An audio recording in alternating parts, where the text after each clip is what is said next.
Welcome to all. One word substitution का ये आपका सेट 4 है, ठीक है। तो ये जो वन वर्ड्स हैं मैं आपके एसएससी सीजीएल के माध्यम से मतलब एसएससी सीजीएल के को ध्यान में रख के करा रहा हूँ, ठीक है। एसएससी सीजीएल के उद्देश्य करा रहा हूँ, जो कि काफ़ी अच्छे लेवल के वन वर्ड्स हैं, तो आप प्लीज़ फॉलो करो, ठीक है। आपका जो सीजीएल 2024 का है तो उसके लिए ये बेस्ट होने वाला है, ठीक है। और जितने भी ऐसे एग्ज़ाम्स जहाँ पे इंग्लिश आने वाली है तो उसके लिए सबसे बेस्ट है, तो आप अच्छे से पढ़ो, अच्छे से फॉलो करो। इसके कुछ पार्ट्स मैंने करा दिए हैं, ठीक है। ये आपका पार्ट आपका 4 है, ठीक है। तो देखते हैं पहला वर्ड आपका इसमें वन वर्ड क्या दे रखा है। तो पहला वर्ड आपका दे रखा है फौना। पहला वर्ड क्या दे रखा है? पहला वर्ड आपका दे रखा है फौना। फौना क्या होता है? तो फौना होता है कि फौना होता है कि द एनिमल, ठीक है, आप अ पर्टिकुलर रीजन, ठीक है। तो एक ऐसा जानवर या एनिमल, ठीक है, जो कि एक पर्टिकुलर मतलब एक विशेष, ठीक है, विशेष रीजन का हो। विशेष रीजन मतलब विशेष एक क्षेत्र से मतलब कि संबंध रखता हो या संबंध से विशेष क्षेत्र से रिलेटेड टू हो या संबंधित हो, तो उसे बोलोगे फौना। उसे क्या बोलोगे? फौना। तो नेक्स्ट आपका वर्ड दिया है इसमें फ्लोरा। फ्लोरा क्या होता है? फ्लोरा होता है कि अ फ्लावर, एक मतलब कि द फ्लावर, ऐसे फूल, ठीक है, आप पर्टिकुलर आर रीजन, वही सेम चीज़ देखो। तो ऐसे फूल जो कुछ एक खास मतलब की जगहों पे मिलते हों और वहाँ के अलावा वो कहीं और भी मतलब कि ना देखे जाएं, ना मिले, तो जो ऐसे फूल से जो एक खास जगह से मतलब कि संबंध रखते हों, ठीक है, खास जगह से रिलेटेड हों, ठीक, या कुछ ही जगहों पे, ठीक है, गिने चुने जगहों पे मिले ऐसे फूल को क्या बोलोगे? आप ऐसे फूल को बोलोगे फ्लोरा। तो आप एनिमल के लिए आवे तो याद रखना, उसे क्या बोलोगे? आप उसे बोलोगे फौना, ठीक है। एनिमल के लिए आ जाए तो उसे आप बोलोगे फौना। एंड अगर फ्लावर के लिए पूछे तो आप उसे बोलोगे फ्लोरा। उसे क्या बोलोगे? फ्लोरा, ठीक है। तो क्वेश्चन ऐसे आएगा, the animal of a particular regions, ठीक है, कार्ड। वहाँ पे 4 ऑप्शन होंगे आपके ABCD करके, तो उसमें जो राइट आंसर होगा आपको टिक मारना है, आपका मारना है फौना, ठीक है। अगर फ्लावर्स के लिए तो आपको पर्टिकुलर आपको तो सही से पढ़ना पड़ेगा, ठीक है। अगर आप मिस्टेक कर गए तो हो सकता है दोनों ऑप्शन वहाँ मिल जाए। अगर आप फ्लावर्स को एंड एनिमल्स को सही से नहीं पढ़ पाए तो शायद आप मिस्टेक कर दें, ठीक है। तो आई होप समझ गए होगे आप। तो आगे देखते हैं। तो इसमें दिया हुआ है कि आपका फ्रेजाइल। फ्रेजाइल क्या होता है? फ्रेजाइल होता है एक प्रकार से जिसको मतलब कि तोड़ना बहुत ज़्यादा आसान हो, मतलब कि बंगूर। क्या बोलोगे आप इसको? बंगूर, ठीक है। फ्रेजाइल मीन्स होता है बंगूर आपका, ठीक है। तो दैट कैन बी, जिसको कैन बी ईजिली ब्रोकन, ठीक, ईजिली ब्रोकन। तो ब्रोकन क्या? जो आसानी से टूट जाए, ठीक है। तो जो आसानी से टूट जाए और जिसको तोड़ना कैसा? जिसको तोड़ना मतलब कि आसान हो, मतलब कि, तो उसे क्या बोलोगे? उसे बोलते हैं आप फ्रेजाइल। उसे क्या बोलेंगे? फ्रेजाइल, ठीक है। नेक्स्ट वर्ड आपका दे रखा है ग्रीगेरियस। ग्रीगेरियस मीन्स क्या होता है? ग्रीगेरियस होता है animal which lives in flock. जो मतलब फ्लॉक मीन्स होता है आपका झुंड। फ्लॉक मीन्स क्या होता है? फ्लॉक मीन्स होता है झुंड, ठीक है। Used for human beings also, ठीक है। तो मतलब कि तो जो झुंड में रहते हो और यूज टू मतलब कि यूज्ड फॉर हो, मतलब कि उनको आदत हो किस चीज़ की? ह्यूमन बींग्स, मतलब ह्यूमन बींग्स के, वो मतलब मानव जाति के सामने, ठीक है। किसके? मानव जाति के सामने, या मतलब कि या मानव प्रजाति की, ठीक है, मानव प्रजाति के साथ में आराम से वो रह सकते हैं, उनको प्रॉब्लम नहीं होने वाली थी। तो ऐसे वर्ड्स को बोलोगे आप ग्रीगेरियस। ऐसे एनिमल्स को क्या बोलते हैं? तो ऐसे एनिमल्स को बोलते हैं ग्रीगेरियस। क्या बोलते हैं? ग्रीगेरियस, ठीक है। देखो इसका सिनोनिम दिया रखा है सोशल। सोशल मीन्स क्या होता है? मतलब सोशिएबल होता है, मतलब आपकी सामाजिक। सोशिएबल होता है आपका सामाजिक, ठीक है। सोशल मीन्स समाज, ठीक है। एंड एबल मीन्स योग्य, ठीक है। तो जो समाज के योग्य हो that is called sociable means सामाजिक, ठीक है। तो ऐसे एनिमल्स जो झुंड में रहते हैं विशेषकर, एंड यूज टू, एंड मतलब कि यूज्ड फॉर, मतलब उनको इतनी प्रॉब्लम्स नहीं होने वाली है ह्यूमन बींग्स से, तो उन्हें आप बोलोगे ग्रीगेरियस। उन्हें क्या बोलोगे आप? ग्रीगेरियस। तो अगला वर्ड इसमें दिया है एलिजिबल। एलिजिबल क्या होता है? एलिजिबल होता है इनकैपेबल ऑफ बीइंग रेड। देखो तो ऐसा कुछ लिखा हुआ है कि जो आप पढ़ने में बहुत मुश्किल हो रहा है। देखो कैपेबल होता है योग्य, और इन मैंने आप बताया था पिछले वीडियो में, क्या बताया था कि इसका मतलब होता है नॉट। ये संबंधित होता है आपका नॉट से, नेगेटिव अर्थ के लिए, ठीक है। ये हो गया आपका योग्य, ठीक है। तो जो अब मतलब कि इनकैपेबल लग गया तो इन लग गया, तो ये हो गया कैसा? अयोग्य। इसका मतलब क्या निकल के आया? इसका मतलब निकल के आया अयोग्य, ठीक है। तो अयोग्य हो किसके लिए, आप बीइंग मतलब कि बीइंग पढ़े जा मतलब कि होने के लिए किस चीज़ की, मतलब कि रीड, मतलब कि ये आपका देखो यहाँ पे रेड है, ठीक है। तो बीइंग रेड तो मतलब कि पढ़ने के लिए जो मुश्किल हो रहा हो या अयोग्य हो, बिल्कुल भी पढ़ा नहीं जा सकता, क्या लिखा हुआ है, ठीक है। जैसे कि आप डॉक्टर्स की हैंड राइटिंग होती है, क्या होता है कि अगर जो लोग समझते हैं डॉक्टर की हैंड राइटिंग तो वो समझ जाएंगे, बट जो लोग नहीं समझते हैं तो उनको प्रॉब्लम होने वाली है कि यार लिखा क्या हुआ है। तो उसे तो इससे आप हिंदी अगर लिखना चाहो इसका तो होता है अपठनी। तो वो हिंदी तो आप देखो लिखना चाहो लिख लो, बट देखो मेरे कहने का मतलब है कि आपको वर्ड्स की जानकारी होनी चाहिए कि इस वर्ड का मतलब होता क्या है, ठीक है, ना कि हिंदी इसका हिंदी क्या होता है। हिंदी तो देखो वहाँ पे क्वेश्चन में क्या होता है कि हम ऐसे बहुत सारे वर्ड्स याद कर लेते हैं, लेकिन एग्जाम में क्या होता है कि वहाँ पे क्वेश्चन ही घुमा देता है। क्वेश्चन ही मतलब उसका सेंस वही होता है, बस उसका जो मतलब कि क्वेश्चन पूछने का तरीका होता है वो थोड़ा सा अलग होता है। तो जब अलग होगा तो आपको लगेगा यार ये तो मैंने पढ़ा ही नहीं है, बट ऐसा नहीं होता है। आप अगर अच्छे से पढ़ोगे, अच्छे से समझ जाओगे तो आप वो कैसा ही एग्जाम में पूछे आप इजीली कर पाओगे वो तो अच्छे से, ठीक है। देखो इसका अगर एंटोनिम पूछेगा तो इसका एंटोनिम क्या, देखो वहाँ से देखो इल आया था लगा था, तो इल क्या होता है, इल आपका नॉट के लिए इंडिकेट करता है, ठीक है, नॉट के लिए। तो यहाँ से देखो इल हटा दिया तो ये हो गया आपका एलिजिबल है। एलिजिबल होता है आपका मतलब कि पठनीय है, पठनीय मतलब कि जिसको आसानी से पठनीय है, तो जिसको आसानी से पढ़ा जा सके, ठीक, या जो रीडेबल हो, जो कुछ भी लिखा है आप आसानी से पढ़ लोगे। देखो तो आगे बढ़ते हैं। इसमें देखो नया वर्ड इसमें दे रखा है कि इनएसेसिबल हो। इन मैंने बताया था किसके लिए, नॉट के लिए। देखो यहाँ पे एक वर्ड दे रखा है मतलब कि दिया हुआ है एक्सेस। एक्सेस क्या होती है, एक्सेस, ठीक है। तो एक्सेस होता है आपका पहुँच के लिए होता है, किसके लिए होता है, पहुँच के लिए, ठीक है, किसी भी चीज़ मतलब कि जगह के लिए, रीच के लिए, किसके लिए आता है आपका, पहुँच या रीच के लिए आता है, ठीक है। वो तो आ पर्सन, तो इनएसेसिबल मतलब तो आ पर्सन एक ऐसा व्यक्ति या प्लेस कोई, तो ये दोनों चीज़ के लिए आ रहा है, पर्सन के लिए भी व्यक्ति के लिए। डैट कैन नॉट भी, जो कैन नॉट भी आसानी से मतलब कि नहीं किया जा सकता, क्या, to be easily, that can not be easily, ठीक है, अप्रोच्ड, तो जिसको आसानी से आप अप्रोच नहीं कर सकते हो, ठीक है। देखो अगर पर्सन के लिए आएगा तो मतलब कि जिस व्यक्ति तक आप आसानी से अप्रोच नहीं कर सकते, मतलब वहाँ तक आप आसानी से नहीं पहुँच सकते। या अगर प्लेस आएगा तो कोई ऐसा दुर्गम स्थान हो जहाँ पे आप कोई भी व्यक्ति मतलब आसानी से वहाँ तक नहीं पहुँच सकता है, तो ऐसे दुर्गम स्थान को क्या बोलोगे, ऐसे दुर्गम स्थान को बोलोगे इनएसेसिबल एंड ऐसे पर्सन को क्या बोलोगे, इनएसेसिबल। जैसे कोई देखो अगर पॉलिटिक्स में है या कोई सेलिब्रिटी है या कोई ठीक ठाक अच्छा टीचर है, तो आप देखो उस तक डायरेक्ट पहुंच पाना थोड़ा सा टफ हो जाता है रेदर देन एक नॉर्मल या ऑर्डिनरी पीपल के, ठीक है। तो आप देखो तो ये क्वेश्चन कहने का वही मतलब इसका कि जहाँ आप आसानी से नहीं पहुँच सकते हो उससे आप बोलोगे इनएसेसिबल, और जहाँ आप आसानी से पहुँच सकते हो उससे बोलोगे आप एसेसिबल। तो ये इसका एंटोनिम हो जाएगा। तो कोई इसके आगे से क्या, इसके आगे से इन हट गया तो ये हो गया आपका, ये पॉजिटिव सेंस में आ गया। ये अभी तक क्या था, ये अभी नेगेटिव सेंस दे रहा था, ठीक है, और इन हटा दिया तो ये कैसा सेंस देने लगा, ये आपका पॉजिटिव सेंस देने लगा। आई होप आपको अच्छे समझ में आया होगा, ठीक है। तो आगे बढ़ते हैं, जिसको समझ ना आया वो तो अपना वीडियो अपना रोक करके तो सही से पढ़ ले, नोट्स बना ले, और उसके बाद में या वीडियो रिवाइज करके दोबारा देख सकता है। आगे बढ़ते हैं, कुछ आगे और वर्ड्स करते हैं। देखो इसमें तो पहला ही वर्ड दे रखा है आपका, क्या लिखा है, प्लेबिसाइड। प्लेबिसाइड क्या होता है, a decision made by public voting. तो एक ऐसा डिसीजन, ठीक है, एक ऐसा डिसीजन जो बनाया जाता है किसके द्वारा, जो बनाया जाता है आपका पब्लिक वोटिंग के द्वारा। किसके द्वारा, पब्लिक वोटिंग के द्वारा लिया जाता है। तो वो लिखा हुआ है, लिखा है प्लेबिसाइड। प्लेबिसाइड मतलब कि आ डिसीजन, ठीक है, मेड बाय, जो बनाया गया वो किसके मतलब कि पब्लिक वोटिंग के द्वारा। किसके द्वारा, पब्लिक वोटिंग के द्वारा।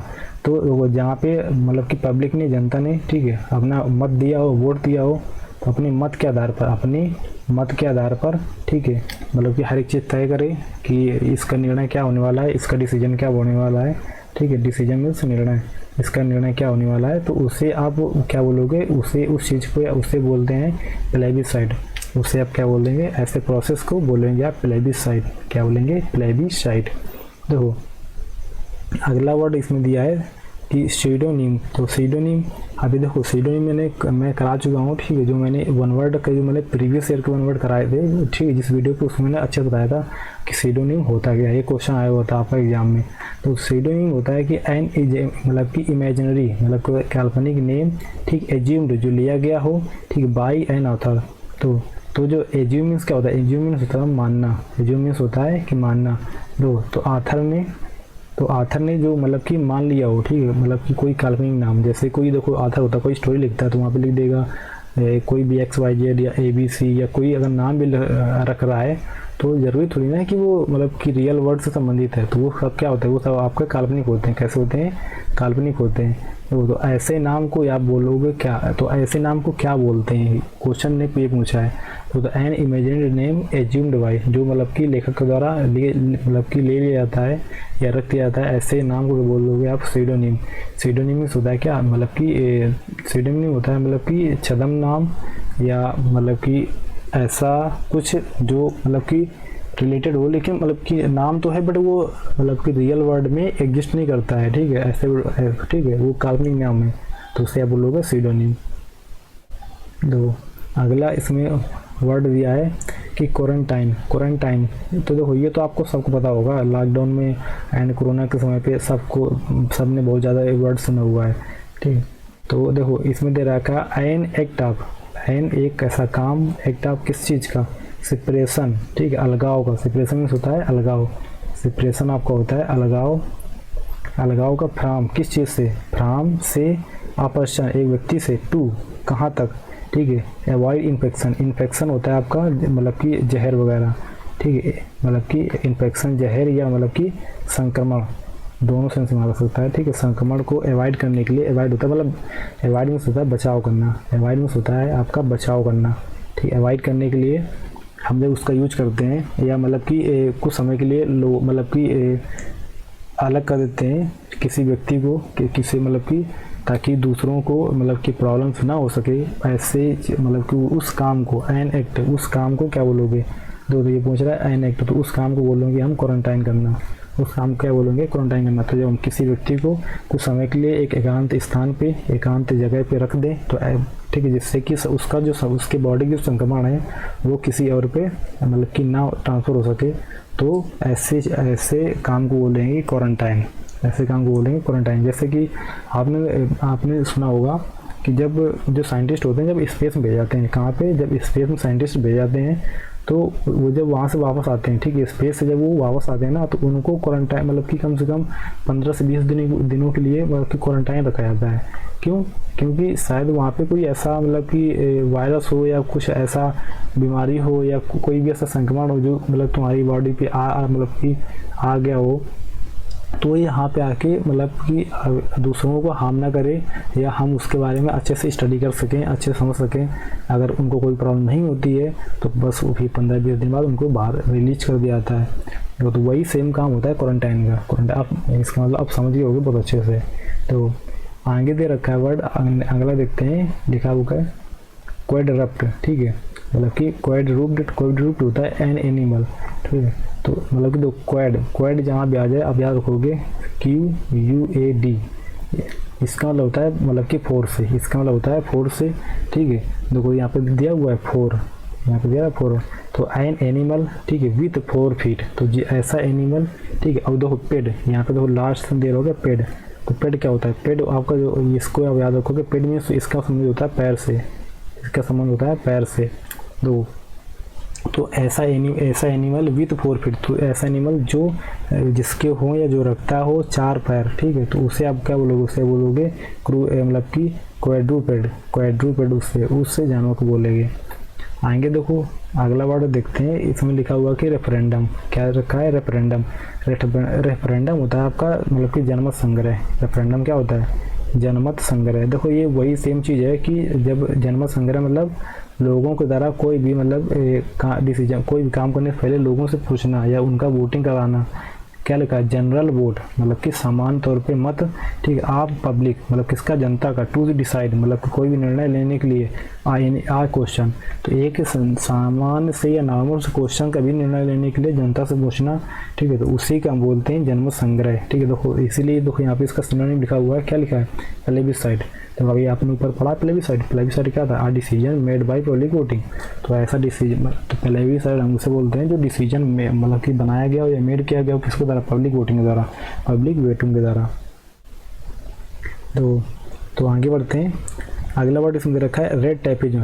रेड टैपिज्म होता है कि आपका लाल फीता स्याही, क्या होता है, लाल फीता स्याही, मतलब इसका मतलब होता है कि जहाँ पे अगर कोई काम फीता स्याही, कोई काम अगर आपको कराना है तो जिस भी ऑफिस में आप गए हुए हैं, जिस भी दफ्तर में गए हुए हैं, ठीक है, मतलब कि सरकारी दफ्तर में गए हुए हैं, वहाँ पे क्या है कि काम करना तो थोड़ा सा, मतलब कि हमें काम तो बहुत थोड़ा था, लेकिन उसके लिए ना जो ऑफिशियल जो फॉर्मेलिटीज़ होती हैं इतनी ज़्यादा हमको फॉलो करनी पड़ती हैं कि ऐसा लगता है यार कि इतना छोटे काम के लिए इतना ज़्यादा फॉर्मेलिटीज़।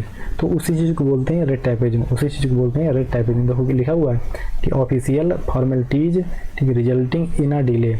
तो क्या दो इतनी ज़्यादा ऑफिशियल फॉर्मेलिटीज करनी पड़ेंगी, तो उसका रिजल्टिंग क्या होगा, तो उसका आप जो मतलब आपको रिजल्ट निकलेगा तो ये हुआ कि आप लेट हो रहे हो, ठीक है, आप लेट हो रहे हो इन द सेंस कि आपको काम बहुत थोड़ा था लेकिन आपका टाइम बहुत ज़्यादा लग गया, ठीक है, जितना काम था उसके अपेक्षा में आपका समय बहुत ज़्यादा व्यर्थ हो गया। तो उसे बोलते हैं आप रेड टैपिज्म। क्या बोलते हैं, जहाँ पे जिस काम को करने में आपको बहुत ज़्यादा ऑफिशियल फॉर्मेलिटीज देना पड़े, जिसके मतलब परिणाम स्वरूप आपको क्या हो, आपका समय बहुत ज़्यादा व्यर्थ हो जाए, आपका समय बहुत ज़्यादा व्यर्थ हो, तो उसे उस चीज़ को बोलते हैं रेड टैपिज्म, उसे बोलते हैं रेड टैपिज्म। तो आगे बढ़ते हैं। अगला वर्ड देखा आपका रिगेलिया। रिगेलिया क्या होता है, रिगेलिया देखो एक ऐसी ड्रेस होती है, ठीक है, तो क्या लिखा है, ड्रेस विद मेडल्स। तो ड्रेस विद मेडल्स, रिबन, ठीक है, ribbon worn and at official ceremony. तो क्या होता है कि जैसे जो ड्रेस होती है आपकी, जैसे आप देखा होगा जो भी स्पोर्ट्स में जो भी आपके एथलीट्स होते हैं, जो भी आपके एथलीट्स होते हैं, स्पोर्ट्स में एथलीट्स होते हैं, तो जब वो मतलब कि जब फर्स्ट आते हैं, सेकंड आते हैं, फर्स्ट हो गया, सेकंड हो गया, थर्ड हो गया, तो जब वहाँ पे मतलब अवार्ड लेते हैं, ठीक है, तो जो कपड़े पहने होते हैं, ठीक है, वो भी जो उनके ऊपर मेडल वगैरह डाले होते हैं, रिबन पहने होते हैं, तो उस ड्रेस का ही बोलते हैं रिजेलिया। उस ड्रेस को क्या बोलते हैं, रिजेलिया। तो आप याद रखोगे, ठीक है। तो ऑफिशियल जो सेरेमनी होती है, ठीक है, जो समारोह होता है, सेरेमनी क्या होती है आपका, समारोह, ठीक है।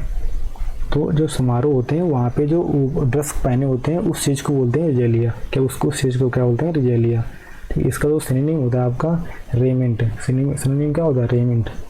इसका मतलब ये सेम होता है, तो आप इसको भी याद रखोगे, रेमेंट। तो आगे बढ़ते हैं। इसमें अगला वर्ड दे रखा है आपका सैक्रिलीज। सैक्रिलीज क्या होता है, तो सैक्रिलीज होता है कि वायलेटिंग, क्या होता है कि वायलेटिंग द मतलब कि सेंसिटिविटी, ठीक है, आप रिलीजियस प्लेसेस। दो ये होता है मतलब कि पवित्रता, ठीक है, इसका मतलब होता है पवित्रता। तो किसी भी तीर्थ स्थान या पवित्र स्थान की, ठीक है, रिलीजियस हो गया आपका धार्मिक, रिलीजियस मीन्स धार्मिक, प्लेस हो गया आपका स्थान या वस्तु या कोई जगह, ठीक है, प्लेस के लिए, ठीक है, उसे क्या करना, मतलब कि वायलेटिंग करना, मतलब हिंसात्मक बनाना, हिंसात्मक करना, ठीक है, या उसी को दूषित करना, उसे क्या करना, दूषित करना। तो उस चीज़ को क्या बोल देंगे, उस चीज़ को बोलते हैं सैक्रिलीज। उस चीज़ को क्या बोलते हैं, सैक्रिलीज, ठीक है।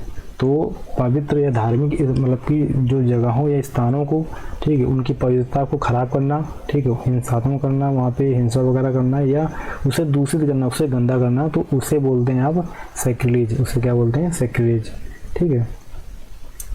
देखो तो आगे बढ़ते हैं। आगे देखो दे रखा है आपका एक क्रिच। तो आगे आपका पहला वर्ड क्या दे रखा है, क्रिच। तो आप देखो याद रखो क्रिच मीन्स क्या होता है, तो क्रिच दे रखा है, इसका मतलब होता है अ नर्सरी, एक मतलब नर्सरी वेयर, जहाँ पे बच्चों को, ठीक है, चिल्ड्रंस आर वर्किंग, ठीक है, पेरेंट आर केयर्ड फॉर, ठीक है, while their parent are at work. तो एक देखो एक ऐसा नर्सरी होता है, नर्सरी हाउस होता है, क्या होता है, नर्सरी हाउस होता है, जहाँ पे बच्चों का मतलब कि केयर किया जाता है, देखभाल रखा जाता है। और किस कंडीशन पे, जब उनके मतलब जो पेरेंट्स होते हैं वो मतलब कि एट वर्क मतलब काम पे होते हैं। तो जब काम पे होते हैं तो उनके बच्चों को जहाँ पे ध्यान रखा जाए, ऐसी नर्सरी को या ऐसी जगह को या ऐसे स्थान को क्या बोलोगे, ऐसे स्थान को बोलोगे क्रिच। ऐसे स्थान को बोलते हैं क्रिच। तो अगला वर्ड देखा आपका क्रीमेटोरियम। क्रीमेटोरियम क्या होता है? क्रीमेटोरियम, तो क्रीमेटोरियम मीन्स होता है कि मतलब कि क्रीमेशन ग्राउंड। क्रीमेशन होता है कि मतलब कि बॉडी को जलाना, ठीक है, या उसका दाह संस्कार करना, ठीक है। क्या होता है? दाह संस्कार करना। क्रीमेशन क्या होता है? दाह संस्कार करना, ठीक है, दाह संस्कार करना। ग्राउंड वेयर द लास्ट फुनरल होता है वही, ठीक है, दाह संस्कार मतलब कि जो राइट्स होती हैं, रिवाजें होती हैं, राइट्स होती हैं आपकी, रिवाजें, ठीक है, रिवाजें। तो मतलब कि क्रेमेशन होता है बॉडी को जलाना, ठीक है। फनरल होता है आपका, फनरल राइट्स मतलब कि जो दाह संस्कार संबंधी जो रिवाजें होती है वहाँ पे जो की जाती हैं, तो मतलब वो तो आर परफॉर्म्ड, यहाँ पे क्या रखा है? Are performed. तो जहाँ पे वो रिवाजें की जाती हैं वहाँ पे परफॉर्म की जाती हैं, ठीक है, तो उससे उस स्थान को बोलते हैं क्रेमेटोरियम। क्या बोलते हैं उसको? क्रेमेटोरियम, ठीक है, उस स्थान को बोलते हैं क्रेमेटोरियम। आगे देखो अगला वर्ड इसमें दे रखा है कि डिकेंटर। डिकेंटर क्या होता है? तो डिकेंटर आप याद रखोगे, डिकेंटर वैसे स्थान को बोलते हैं, तो सॉरी, डिकेंटर होता है कि एन ऑर्नामेंटल। क्या होता है? आन ऑर्नामेंटल होता है आपका, तो ऑर्नामेंटल ये समझिए होता है आपका मतलब कि इससे ज्वेलरी से, ठीक है। ऑर्नामेंटल ग्लास, ठीक है, bottle for holding wine or other, ठीक है, alcoholic drink or other alcoholic. तो ऑर्नामेंटल ग्लास, तो एक ऑर्नामेंटल ग्लास एक सजावटी रूप का जो ग्लास हो, ठीक है, वो भी किस चीज़ के लिए? जिसके अंदर हम होल्ड कर सकें वाइन को, किसको? शराब को, ठीक है। वाइन मीन्स शराब, ठीक है। होल्ड मीन्स पकड़ना, ठीक है। होल्ड क्या होता है? होल्ड मीन्स शराब का पकड़ना। तो जिसको हम होल्ड मतलब कि होल्ड कर सकें शराब को, एक ऑर्नामेंटल एक सजावटी एक ग्लास हो, ठीक है, जिसमें हम शराब को होल्ड कर सकें, ठीक है। या अदर एल्कोहलिक, कोई भी या मतलब कि एल्कोहलिक से जो मतलब कि एल्कोहलिक आपका मदिरा संबंधित कोई भी ड्रिंक से, ठीक, कोई मदिरा संबंधित कोई भी आपका ड्रिंक हो, ठीक है, तो उसे उस ग्लास को, उस ऑर्नामेंटल ग्लास को बोलोगे आप डिकेंटर। उस ऑर्नामेंटल ग्लास को क्या बोलते हैं? उसको बोलते हैं डिकेंटर। देखो नेक्स्ट ऑर्डर दे रखा है आपका कि डॉर्मिटरी। डॉर्मिटरी क्या होता है? डॉर्मिटरी तो होता है स्लीपिंग रूम। क्या होता है? The sleeping room in college और पब्लिक इंस्टीट्यूशन। जो कॉलेज होता है आपका, कॉलेज, ठीक है, मतलब कोई संस्था हो गया जहाँ पे आप पढ़ते हैं, ठीक है। पब्लिक इंस्टीट्यूशन कोई या समाज मतलब कि सार्वजनिक संस्था हो गई, ठीक है, इंस्टीट्यूशन, ठीक है। ड्रे आ स्क्वायरल होम, ठीक है, क्या? ड्रे आ स्क्वायरल होम। तो आ स्लीपिंग रूम, तो मतलब कि स्लीपिंग रूम बना हुआ हो जहाँ पे आप पावर नैप वगैरह ले सकते हैं, तो उसे बोल दोगे डॉर्मिटरी। ये आपका कॉलेज में हो सकता है या कोई पब्लिक इंस्टीट्यूशन हो वहाँ पे हो सकता है, उसे क्या बोल देंगे? डॉर्मिटरी। देखो अगला वर्ड इसमें पढ़ेंगे, दे रखा है कि इलिजियम। इलिजियम क्या होता है? इलिजियम होता है कि आप पैराडाइज विद परफेक्ट ब्लिस। देखो तो पैराडाइज क्या होता है? पैराडाइज मीन्स होता है आपका स्वर्ग। पैराडाइज होता है आपका स्वर्ग, ठीक है। और ब्लिस मीन्स होता है आपका आशीर्वाद। ब्लिस मीन्स होता है आपका आशीर्वाद, ठीक है, याद रखो कि ब्लिस मीन्स क्या होता है? आशीर्वाद। और परफेक्ट आपको जानते हो मतलब कि सब कुछ अच्छा, ठीक है, बिल्कुल एक परफेक्ट मतलब कि आपका अप टू डेट। तो एक ऐसा स्वर्ग स्थान, ठीक है, जहाँ पे विथ परफेक्ट ब्लिस आपको एक मतलब अच्छा खासा ब्लेस्ड हो, आप ब्लेस्ड हो, ठीक है, कोई दुख दर्द ना हो, ऐसे स्थान को आप क्या बोलोगे? एक प्रकार से तो ऐसे स्थान को बोलोगे इलिजियम। ऐसे स्थान को बोलते हैं इलिजियम, ठीक है। ऐसे मतलब पैराडाइज को आप क्या बोलोगे? ऐसे पैराडाइज को बोलोगे इलिजियम। तो अगला वर्ड दे रखा है आपका जिम्नेजियम। तो जिम्नेजियम जानते हो, जिम्नेजियम पूरा होता है लेकिन इसे आप शार्ट में जानते हैं। क्या जानते हैं? शार्ट में जिम, तो हमेशा इसको जानते हैं। तो आप प्लेस एक ऐसा स्थान वेयर जहाँ पे एथलेटिक्स, तो जो एथलेटिक्स होते हैं क्या करते हैं? एक्सरसाइज मतलब कि अभ्यास करते हैं, आर परफॉर्म्ड। तो जहाँ पे एक्सरसाइज परफॉर्म मतलब जहाँ पे एक्सरसाइज की जाती हैं, आर परफॉर्म मतलब जहाँ पे एक्सरसाइज की जाती हैं, तो जो भी आपके एथलेटिक्स होते हैं, तो ऐसे स्थान को बोलोगे आप जिम्नेजियम। जिम्नेजियम मतलब जिम, ठीक है। तो ठीक है, इतना ही करते हैं। तो उसके बाद में आई होप आपको सेशन बहुत अच्छा लगा होगा। अगर आपको सेशन वाकई बहुत अच्छा लगा है तो आप प्लीज़ मतलब कि आप वीडियो को लाइक करो एंड चैनल को सब्सक्राइब कर दो, और जितने भी दोस्तों का आप शेयर कर सकते हो आप शेयर करो, ठीक है। और अपने परिवार को जितना बड़ा कर सकते हो आप बड़ा करो, ठीक है। Okay, thank you. मिलते हैं इसके नेक्स्ट पार्ट में, ठीक है, और अच्छे एक्सप्लेनेशन के साथ में और अच्छे वन वर्ड्स के साथ में, ठीक है। तो वेट करना पार्ट 5 का। Okay, thank you.